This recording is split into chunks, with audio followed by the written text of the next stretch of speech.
Bismillahirrahmanirrahim. Assalamualaikum warahmatullahi wabarakatuh. Alhamdulillahilladzi biyadihi mulku wa huwa ala kulli syai'in qadir wa khatamin nabiyina wa alihi wa sahbihi wa barik wa sallim. Asyhadu an la ilaha illallah wa asyhadu anna sayyidana Muhammadar Rasulullah ibn Abdillah wa alihi wa sahbihi wa mawalah. Allahumma salli wa sallim wa barik ala sayyidina Muhammad wa ala alihi wa sahbihi ajma'in. Faqala ta'ala fi kitabihil karim, a'udzu billahi minasyaitonir rajim, ya ayyuhalladzina amanu taqullaha wabtaghu ilaihil wasilah wajahidu fi sabilihi la'allakum tuflihun. Shadaqallahul azim. Para jamaah yang dirahmati dan dimuliakan Allah Subhanahu wa taala, kita bersyukur pada hari ini kita sudah masuk kepada bulan Ramadan, bulan yang begitu dimuliakan, bulan yang begitu banyak curahan rahmat Allah, bulan yang di dalamnya Allah memberikan begitu banyak ampunan kepada orang-orang yang berupaya, berikhtiar dan sungguh-sungguh dalam meraih kemuliaan di bulan ini.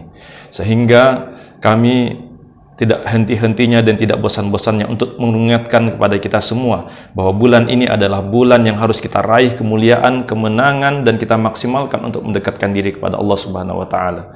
Jangan sampai kita menjadi orang yang lupa atau bahkan celaka, di mana ketika dihadapkan mampu bertemu dengan bulan Ramadan, kita tidak mampu dan tidak bisa melihat dan meraih serta mendapatkan kemuliaan di bulannya. Saudara-saudara kaum muslimin rahimakumullah, ada sebuah cerita dan kisah yang begitu menarik yang dikisahkan oleh Profesor Dr. Hamka dalam bukunya Tasawuf Modern, yang menceritakan bagaimana upaya dan ikhtiar yang dilakukan oleh orang-orang terdahulu untuk meraih kemuliaan bulan Ramadan. Beliau, Profesor Dr. Hamka, bercerita bahwa pada saat pasukan Raja Zulkarnain berada di pinggir sungai, yang pada saat itu malam sudah hampir gelap, dia berpesan kepada pasukannya bahwa sesungguhnya sungai yang akan ia seberangi adalah sungai yang begitu dalam. Namun sedalam sungai itu tidaklah sampai menenggelamkan mereka sehingga mereka harus berenang di sungai itu. Tapi mereka cukup untuk menyusuri sungai, dan pada saat itu pula Raja Zulkarnain berpesan kepada para pasukannya, "Wahai pasukanku, sesungguhnya kita akan segera mengerangi sungai. Oleh itu, ambillah bekal di dalam sungai itu, ambillah batu sebanyak-banyaknya, karena sesungguhnya bekal itu adalah bekal yang akan kita begitu pergunakan ketika kita sudah sampai di seberang sana." Saudara-saudara kaum muslimin rahimakumullah, mendapatkan perintah dan instruksi dari sang raja, seorang yang begitu mulia, yang selanjutnya dalam catatan sejarah dan bahkan tercatat rapi dalam surat Al-Kahfi bahwa Raja Zulkarnain adalah orang yang mampu membantu segolongan umat dari serangan Ya'juj dan Ma'juj. Setelah mendapatkan instruksi tersebut, maka sang pasukan pun akhirnya ternyata mempunyai pandangan dan mempunyai sikap menjadi 3 golongan. Orang yang pertama adalah orang yang begitu serius dan sungguh-sungguh untuk mengikuti dan mengamini apa yang menjadi instruksi dan perintah sang raja. Sehingga ketika sudah sampai di pinggir sungai dan pada saat gelap malam, ketika mereka menyusuri sungai itu dengan berjalan kaki, setiap apa yang diinjaknya, setiap apa yang dilaluinya, ia ambil dan ia kumpulkan, ia masukkan ke dalam semua perbekalan dan kantung-kantung yang sudah ia siapkan. Itu adalah golongan pertama. Sementara golongan kedua adalah golongan orang yang mengambil bekal dan menerima instruksi serta melakukan apa yang diperintahkan sang raja hanya dengan seala kadarnya. Karena ia takut dan khawatir kalau seandainya ia tidak melakukan dan tidak menjalankan perintah yang diamanahkan oleh sang raja, ia akan dihukum. Maka ia pun mengambil batu dan setiap apa yang ia injak di dalam sungai itu hanya dengan ala kadarnya.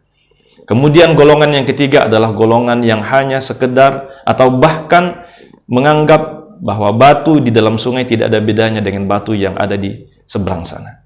Sehingga ia tidak pernah berpikir untuk serius ataukah lagi menjalankan perintah sang raja, kecuali ia akan mengambil batu, katanya, konon ketika sudah sampai di seberang sana. Wallahu a'lam bishawab. Akhirnya perjalanan untuk menyusuri sungai itu pun dilakukan oleh seluruh pasukan Zulkarnain. Hingga tibalah mereka di pinggir sungai.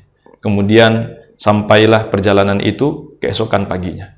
Kemudian ketika sudah sampai pagi, maka sang raja Zulkarnain yang begitu mulia di hadapan Allah itu pun mengumpulkan sang raja. Kemudian mempertanyakan dan melihat apa yang sesungguhnya menjadi instruksi dan menjadi perintahnya sudah dilakukan atau belum oleh sang prajurit-prajurit yang selama ini setia dan patuh dengan apa yang ia perintahkan. Dan ternyata setelah ia periksa dan ia temukan seperti apa yang sudah saya ceritakan dan sampaikan di awal, sang prajurit itu begitu terkejutnya dan begitu takjubnya dengan apa yang terjadi. Bahwa ternyata semua batu yang ia injak, semua batu yang ia kumpulkan yang selanjutnya dihimpun ke dalam kantung-kantung bekal yang memenuhi dan menjadikan berat dalam perjalanan ia mengering sungai adalah batu, bukan batu biasa, tapi batu yang begitu bernilai harganya, intan berlian yang selanjutnya bisa menjadi suatu hal yang begitu bernilai untuk dijadikan bekal yang lebih dari sekedar batu untuk pertempuran, tapi juga untuk bisa dibelikan, untuk bisa ditukarkan dengan barang makanan lainnya. Akhirnya apa yang terjadi? Golongan pertama adalah golongan orang yang begitu beruntung. Mereka menghimpun, mereka serius, mereka adalah orang yang begitu banyak perbekalannya, penuh kantung-kantungnya, meskipun perjalanan mereka perjalanan begitu melelahkan melalui sungai dengan bawaan yang begitu memberatkan. Tapi ketika paginya, ketika mereka menyaksikan apa yang terjadi sesungguhnya, mereka begitu merasa bersyukur dan mengikuti apa yang diperintahkan oleh sang raja. Sementara golongan kedua adalah golongan yang merasa sedikit kecewa. Karena kenapa ia tidak mau dengan sungguh-sungguh, dengan serius untuk mengambil bekal, mengambil batu yang ia lalui di sungai, agar ia bisa mendapatkan hasil yang mungkin banyak. Tapi wallahu alam, apa yang terjadi, apa yang mau dikata. Karena sesungguhnya malam sudah berlalu, pagi sudah datang, dan hasil sudah tampak. Dan bahkan yang lebih celaka lagi, dan bahkan yang sangat merugi lagi, adalah golongan yang ketiga. Ketiga golongan berpikir bahwa sesungguhnya ketika mereka melalui sungai, bisa dan bahkan menjadi sangat berat bebannya kalau seandainya mengambil batu lagi. Akhirnya mereka berpikir pendek, melewati sungai tanpa membawa bekal sedikit pun, tanpa mengambil batu sedikit pun, sehingga apa yang terjadi? Mereka adalah golongan yang merugi, yang tidak punya bekal sama sekali. Saudara-saudara kaum muslimin rahimakumullah, cerita ini memberikan sebuah pelajaran dan i'tibar kepada kita bagaimana cara kita menyikapi bulan Ramadan. Bagaimana cara kita untuk meraih kemuliaan, meraih karunia dan ampunan Allah di bulan Ramadan.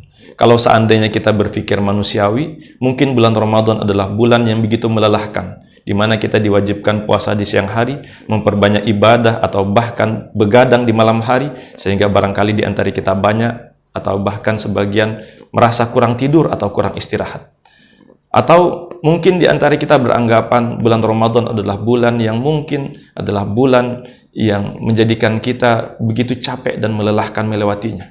Karena sesungguhnya puasa itu menjadikan badan kita terasa lemah, otak kita tidak berfungsi secara maksimal. Tapi ketahuilah, di luar itu semua, proses bulan Ramadan adalah proses yang begitu mulia, begitu istimewa, di mana Allah telah mempersiapkan dan menjadikan bulan Ramadan adalah bulan yang di dalamnya penuh keberkahan. Kalau seandainya kita melihat dari kasat mata saja, tanpa melihat esensi dan apa yang terjadi dan hikmah di bulan Ramadan, niscaya kita menjadi orang yang sia-sia. Rasulullah SAW pernah bersabda, Ar-Rajab syahrullah, Asy-Sya'ban syahruni, wal Ramadan syahrul ummati. Bahwa sesungguhnya bulan Rajab adalah bulan Allah, bulan Sya'ban adalah bulanku, dan bulan Ramadan adalah bulan umatku.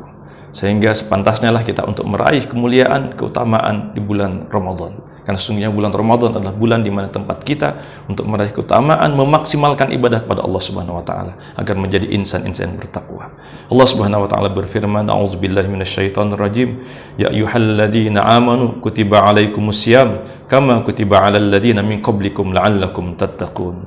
Wahai orang-orang yang beriman, telah aku tetapkan kepada kalian berpuasa sebagaimana aku tetapkan kepada umat-umat terdahulu agar kalian menjadi bertakwa. Mudah-mudahan bulan Ramadan akan menjadi bulan penggemblengan, bulan yang bisa kita maksimalkan, bulan untuk kita meraih kemuliaan di hadapan Allah, sehingga kita menjadi orang yang bertakwa di hadapan Allah Subhanahu wa taala. Assalamualaikum warahmatullahi wabarakatuh.